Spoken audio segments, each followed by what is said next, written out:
Bible अध्ययन में आप सभी का स्वागत है। आज हम अध्ययन करने जा रहे हैं उत्पत्ति की पुस्तक 21वें अध्याय से 23वें अध्याय तक और भजन संहिता 8 का। इसहाक का जन्म। यहोवा ने जैसा कहा था वैसा ही सारा की सुधि ली, उसके साथ अपने वाचा के अनुसार किया। सारा अब्राहम से गर्भवती हुई और उसके बुढ़ापे में उसी नियुक्त समय पर जो परमेश्वर ने उससे ठहराया था एक पुत्र उत्पन्न हुआ। अब्राहम ने अपने उस पुत्र का नाम जो सारा से उत्पन्न हुआ था इसहाक रखा। और जब उसका पुत्र इसहाक 8 दिन का हुआ तब उसने परमेश्वर की आज्ञा के अनुसार उसका खतना किया। जब अब्राहम का पुत्र इसहाक उत्पन्न हुआ तब वो 100 वर्ष का था। और सारा ने कहा, परमेश्वर ने मुझे प्रफुल्लित किया है, इसलिए सब सुनने वाले भी मेरे साथ प्रफुल्लित होंगे। उसने यह भी कहा, क्या कोई कभी अब्राहम से कह सकता था कि सारा लड़के को दूध पिलाएगी? पर देखो, मुझसे उसके बुढ़ापे में एक पुत्र हुआ है। वह लड़का बड़ा और उसका दूध छुड़ाया गया। इसहाक के दूध छुड़ाने के दिन अब्राहम ने बड़ा भोज किया। हाजिरा और इस्माइल का निकाला जाना। सारा को मिस्री हाजिरा का पुत्र जो अब्राहम से उत्पन्न हुआ था हंसी करता हुआ दिखाई पड़ा।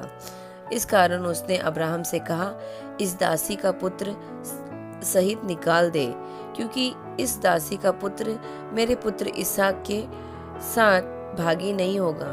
यह बात अब्राहम को अपने पुत्र के कारण बहुत बुरी लगी। पर परमेश्वर ने अब्राहम से कहा, उस लड़के और अपनी दासी के कारण तुझे बुरा न लगे। जो बात सारा तुझसे कहे उसे मान, क्योंकि जो तेरा वंश कहलाएगा वह इसहाक ही से चलेगा।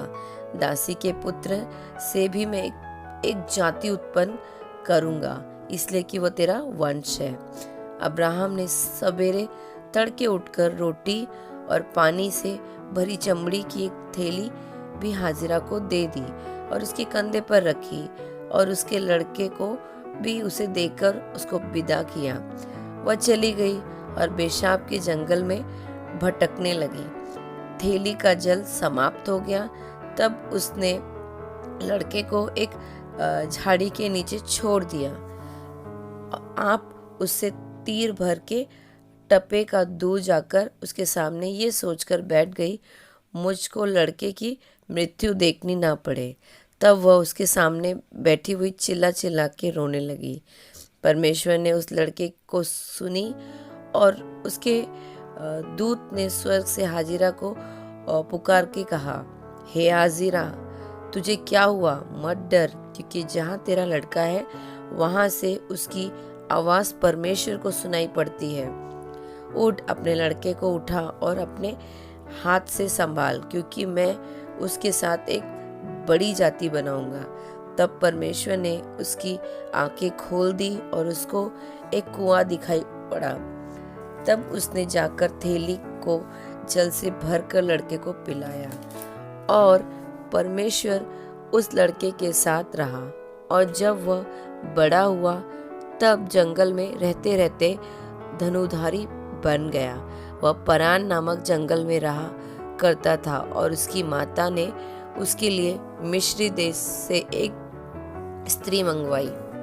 अब्राहम और अबीमेलेक के बीच संधि। उन दिनों में ऐसा हुआ कि अबीमेलेक अपने सेनापति पिकोल को संग लेकर अब्राहम से कहने लगा, जो कुछ तू करता है उसमें परमेश्वर तेरे संग रहता है। इसलिए अब मुझसे इस विषय में परमेश्वर की शपथ खा कि तू ना तो मुझसे छल करेगा और न कभी मेरे वंश से करेगा, परंतु जैसा करुणा मैंने तुझ पर की है वैसे ही तू मुझ पर और मेरे इस देश पर भी जिसमें तू रहता है करेगा। अब्राहम ने कहा, मैं शपथ खाऊंगा। अब्राहम ने अबीमेलेक को एक कुएं के विषय में भी जो अबीमेलेक के दासों ने बलपूर्वक ले लिया था उड़ा न दिया। तब अबीमेलेक ने कहा, मैं नहीं जानता कि किसने यह काम किया और तूने भी मुझे नहीं बताया और ना मैंने आज से पहले इसके विषय में कुछ सुना। अब्राहम ने भेड़ बकरियां गाय बैल अबीमेलेक को दिए और उन दोनों ने आपस में वाचा बांधी। अब्राहम ने भेड़ बकरियों की 7 बच्ची अलग कर रखी। तब अबीमेलेक ने अब्राहम से पूछा, इन 7 बच्चियों का जो तूने अलग कर रखी है क्या प्रयोजन है? उसने कहा, तू इन 7 बच्चियों को इस बात की साक्षी जानकर मेरे हाथ से ले ले कि मैंने यह कुआं खोदा है। उन दोनों ने जो उस स्थान में आपस में शपथ खाई, इसी कारण उसका नाम बेशेर पड़ा। उन्होंने बेशेर में परस्पर वाचा बांधी। तब अबीमेलेक और उसका सेनापति पिकोल उठकर पलिस्तियों के देश में लौट गया। फिर अब्राहम ने बेशेर में झाऊ का एक पेड़ लगाया और वहां यहोवा से, जो सनातन ईश्वर है, प्रार्थना की। अब्राहम पलिस्तियों के देश में बहुत दिन तक परदेसी होकर रहा। अब हम उत्पत्ति की पुस्तक 22वें अध्याय का अध्ययन करेंगे। अब्राहम के परीक्षा में पढ़ने का वर्णन। इन बातों के पश्चात ऐसा हुआ कि परमेश्वर ने अब्राहम से यह कहकर उसकी परीक्षा की, हे अब्राहम। उसने कहा, देख मैं यहाँ हूँ। उसने कहा, अपने बेटे को अर्थात अपने इकलौते बेटे को इसहाक को, जिससे तू प्रेम रखता है, संग लेकर मोरियो देश में चला जा और वहां उसको एक पहाड़ के ऊपर, जो मैं तुझे बताऊंगा, होम बलि करके चढ़ा। अब्राहम सवेरे तड़के उठा और अपने गधे पर काठी कसकर अपने 2 सेवक और अपने पुत्र इसहाक को संग लिए और होम बलि के लिए लकड़ी की चीर ली। तब निकलकर उस स्थान की ओर चला जिसकी चर्चा परमेश्वर ने उससे की थी। ये बहुत ही बड़ी बात है कि अब्राहम को परमेश्वर ने कहा और अब्राहम ने वैसा किया। तीसरे दिन अब्राहम ने आंखें उठाकर उस स्थान को दूर से देखा और उसने अपने सेवक से कहा, यानी यहाँ पे लिखा हुआ है कि 3 दिन तक अब्राहम चलता रहा। परमेश्वर ने जो देश उसको कहा था वहां जाने के लिए उसको 3 दिन लगे और 3 दिन में भी उसका मन नहीं बदला कि अपने इकलौते बेटे को वो बलि करने जा रहा है। अगर हम होते तो शायद हम 1 दिन में या थोड़े ही दूर पे हम डगमगाने लगते, लेकिन यहाँ अब्राहम का विश्वास डगमगाया नहीं। उसने अपने सेवकों से कहा, गधे के पास यहीं ठहरे रहो, यह लड़का और मैं वहां जाकर और दंडवत करके फिर तुम्हारे पास लौट आएंगे। अब्राहम ने होमबलि के लिए लकड़ी ले अपने बेटे इसहाक पर ला दी और आग और छुरी को अपने हाथ में लिया और वे दोनों एक साथ चल पड़े। अब यहाँ पर इसहाक अपने पिता से कुछ पूछ रहा है। इसहाक ने अपने पिता अब्राहम से कहा, हे मेरे पिता। उसने कहा, हे मेरे बेटे, क्या बात है? उसने कहा, देख आग और लकड़ी तो है, पर होमबलि के लिए भेड़ कहाँ है? यहाँ पे इसहाक मतलब एक बेटा अपने पिता को पूछ रहा है कि हमने होमबलि के लिए हमने जो है आग ली है, लकड़ी ली है, लेकिन बलि के लिए भेड़ किधर है? अब्राहम ने कहा, हे मेरे बेटे, परमेश्वर होमबलि की भेड़ का उपाय आप ही करेगा। और वे दोनों संग संग आगे चलते गए। जब वे उस स्थान को जिसे परमेश्वर ने उसको बताया था पहुंचे, तब अब्राहम ने वहां वेदी बनाकर लकड़ी को चुन चुन कर रखा और अपने पुत्र इसहाक को बांधकर वेदी पर की लकड़ी के ऊपर रख दिया। अब्राहम ने हाथ बढ़ाकर छुरे को ले लिया कि अपने बेटे को बलि करे। तब यहोवा के दूत ने स्वर्ग से उसको पुकार के कहा, हे अब्राहम, हे अब्राहम। उसने कहा, देख मैं यहाँ हूँ। उसने कहा, उस लड़के पर हाथ मत बढ़ा और ना उससे कुछ कर, क्योंकि तूने जो मुझसे अपने पुत्र वरन अपने इकलौते पुत्र को भी नहीं रख छोड़ा। इससे मैं अब जान गया कि तू परमेश्वर का भय मानता है। तब अब्राहम ने आंखें उठाई और क्या देखा कि उसके पीछे एक मेढ़ा अपने सींगों से एक झाड़ी में फंसा हुआ है। अब्राहम ने जाके उस मेढ़े को लिया और अपने बेटे के स्थान पर उसे होमबलि करके चढ़ाया। अब्राहम ने उस स्थान का नाम यहोवा यिरे रखा। इसके अनुसार आज तक भी कहा जाता है कि यहोवा के पहाड़ पर उपाय किया जाएगा।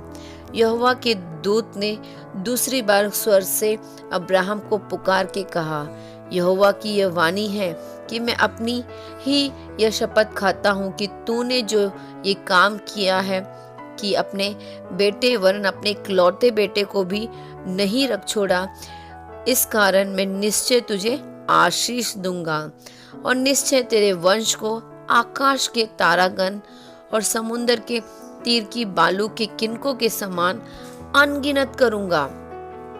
और तेरा वंश अपने शत्रुओं के नगरों का अधिकारी होगा।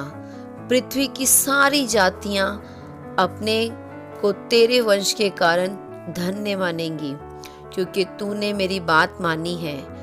अब्राहम अपने सेवक के पास लौट आया और वे सब बेशेरबा को संग संग गए और अब्राहम बेशेरबा में रहता रहा। नाहोर के वंशज। इन बातों के पश्चात ऐसा हुआ कि अब्राहम को यह संदेश मिला, मिल्का के तेरे भाई नाहोर से संतान उत्पन्न हुई है। मिल्का के पुत्र तो ये हुए, अर्थात उसका जेठा यानी बड़ा बेटा ऊस और ऊस का भाई बूज और कमुएल जो अराम का पिता हुआ। फिर केसेद, हजो, पिलशद, यदलप और बतुएल। इन आठों को मिल्का ने अब्राहम के भाई हनोर के द्वारा जन्म दिया। और बतुएल से रिबेका उत्पन्न हुई। फिर नाहोर के रूमा नामक एक रखेल भी थी, जिससे तिबाह, गहम, तशा और मक्का उत्पन्न हुए। उत्पत्ति 23 अध्याय। सारा की मृत्यु और अंत क्रिया का वर्णन। सारा 127 वर्ष की अवस्था को पहुंची और जब सारा की इतनी आयु हुई तब वह क्रिया तरबा में मर गई। यह कनान देश में है और हेब्रोन भी कहलाता है। इसलिए अब्राहम सारा के लिए रोने पीटने को वहां गया।